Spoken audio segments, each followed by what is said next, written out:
Hey guys, in today AM Flow with Hang, I feel inspired to talk to you about how to keep your cool in the midst of chaos. Now, being humans, we all lost our cool at some point, right? I mean, can you think of the last time that you lost your cool and then you come back and you're like, oh shoot, I shouldn't have done that. And you didn't even use the word should, you probably swearing and saying things to yourself. Now, being an empath, a highly sensitive person, a wholehearted, this is a very hard practice to do, and that's one of the reasons why I feel inspired to make these videos. With the energy of my family dynamics and consider the work that I've done over the years, there's few moments that, man, I wanted to lose my cool and I wanted to punch a few people. So, particularly one. Even in my own family, they do say that if you want to know whether you're spiritual enough, just go hang out with your family for a few days. In that case, I would say I am not spiritual at all. I failed the test miserably. And therefore, it led me to have this conversation with you of how to maintain our cool. We all done stuff. I lost my cool many times, and some of the things I did, I'm not quite proud of. And now that I'm in a space where I have compassion for myself. I mean, imagine that at one point I was so angry that I kicked a windshields and I broke the windshields. Not something I'm proud of. And back in my 20s, emotionally we do stupid things.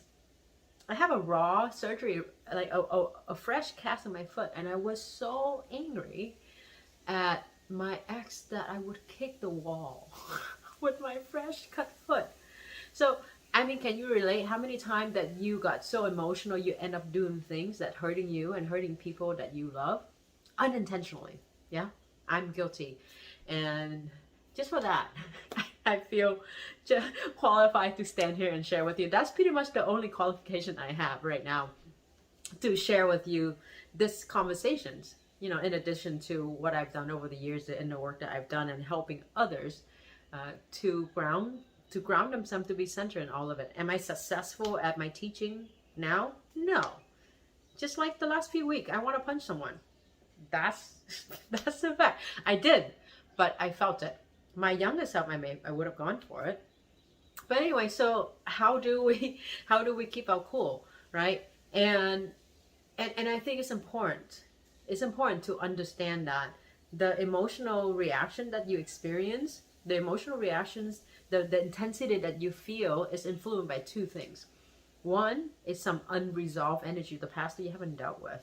Like for me particularly, that I never wanted confrontation. I hate confrontation. I hated it, right? And I'm sensitive, but then the world is, generally speaking, insensitive. So my only way to protect myself is to shut off, to stuff things down and not express my heart. And in that, when I was hurt, I wasn't able to process that, and that hurt into create a layer of anger to protect myself from expressing that vulnerability. And that rage come out. It's like piled up over the years of not expressing. So that's the case for me. It may be different for you. What is it that you are that you see your body still holding on? Not logically, because I know it logically, that uncertain, you shouldn't lose your cool, you shouldn't be angry, you shouldn't be reactive, but then yet there's a moment that you almost feel like you couldn't help yourself, even though we can help ourselves, right? So that unresolved past influence the intensity of what you feel. So then what you do is you do the inner work, right? So you, in my world, you've done some version of it. You went to seminar, you read self-help book, you go to therapy, you have coaches, you've done different things to shift your cognitive, to shift your mindset, and to shift your heart set, to shift your emotional set. But then that come in layers. If you still get triggered and reactive, chances are there's still some of that need to be released. So then I'm inviting you to make space and time to release that. Now, once you release that, the intensity will be less. Like I think I shared with this in the past. Just imagine if you have a cut in your hand, right? If you let that cut heal properly, when you touch this part of the skin, it feel like you're touching for the first time. But if imagine the cut, you're not taking care of it, you just stuff stuff down, And then if somebody poked that cut, the pain is a lot more intense than when it healed, right? Because it's still a wound. It's not turned into a scar yet. So if you have unresolved emotional trauma, it's like an emotional cut that's not been healed. So when somebody poke it, that person is not intentionally hurt you, but it just accidentally just touched that. You be reactive. That person remind you of the time that the actual person that cut you in the first place. So we misplace our feeling to the wrong person, right? So we see to the old filter of the past, not for what is. Because what is this person just like, hey, I just want to hold your hand because I love you. Not touching your cut. But your system reacts like, oh, you're cutting me because that cut is not being healed. So then, let's say you do the work, you get coaches, you get therapy, you've done healing, and healings never end. I personally believe that the journey is going to go into the day that you no longer in this body, just to make life more exciting. So let's say you heal this cut, right? And depend on how sensitive you are as a human being. Now, being an empath and highly sensitive person, your skin, if somebody touches you, you're going to feel more than an average human being who have a thicker skin, literally and figuratively. So understand that about yourself, of how you wire as an empath, as a highly sensitive, that if somebody touch you, you're going to feel more. And to allow that compassion and that grace and that space for yourself to accept what is. Accept that you are an empath. Accept that you are highly sensitive. Even you deal with past stuff, right?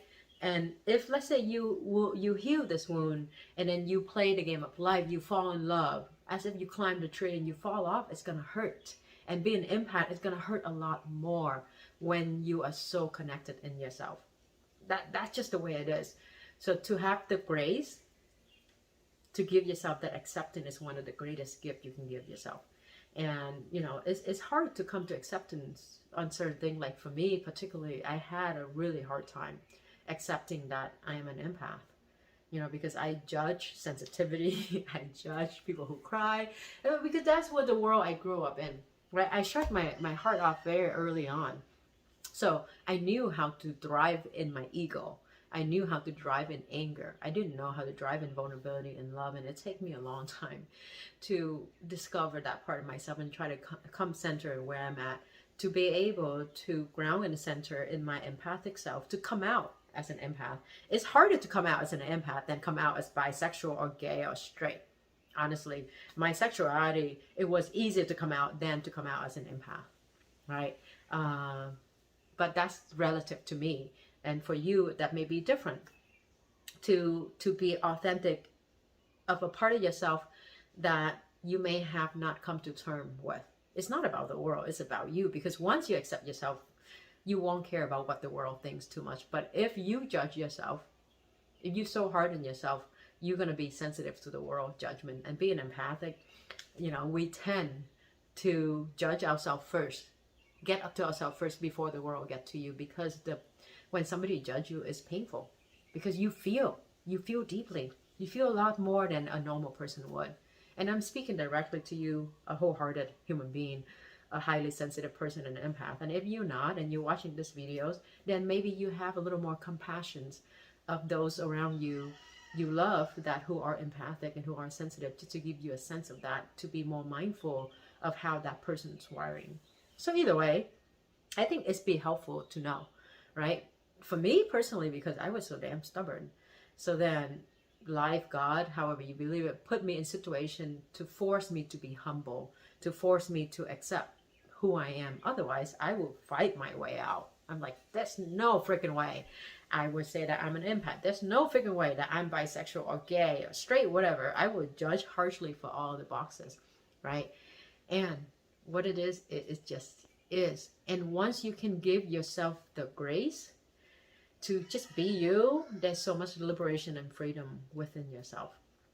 And so I guess come back to the point is, how do you keep your cool, right? One is to do the inner work, to lower the intensity of whoever trigger or what life throw at you, because life gonna throw stuff at you. So you cannot ask life to stop throwing stuff at you, even though that's our first natural instinct, is we are like, life stop, people stop. We can't change people, we can change life. So we can change your resiliency, we can build your resiliency by let go of whatever was that no longer serving you, that caused that intensity to react crazily, or I call foolishly, stupidly, like me, kick the windshield, right? Do stupid stuff.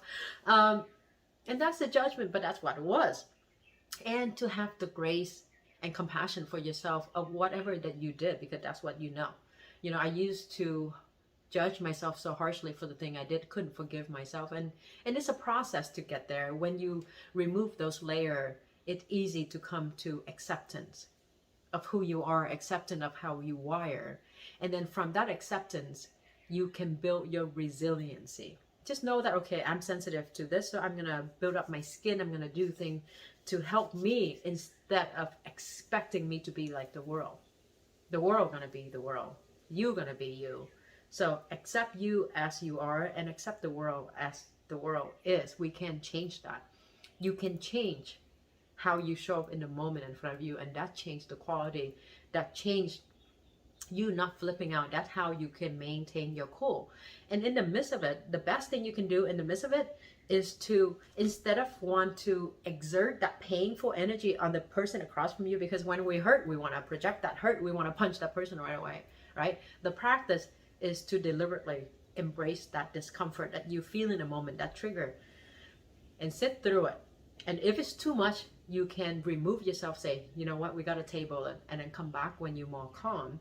And if you can allow, be curious in that energy, embrace it, what is it doing? And allow it to come up, allow it to come through, and allow it to come out. Because the moment is for what it is. It just makes you human. It doesn't make you bad or horribly. And what you want is, you want that energy to move through you. It's a gift, so you can be free from it. And what you feeling is what you feeling. The complication is we add judgment into that feeling, so stop doing that to yourself. What you're feeling is already difficult, is already hard to be in the moment, so why make it more harder than it needs to be, right? So don't give any more meaning, don't give any more thought, don't give any more values. Yes, I know it's easy said than done, but that is the practice. Embrace the feeling, be curious in it.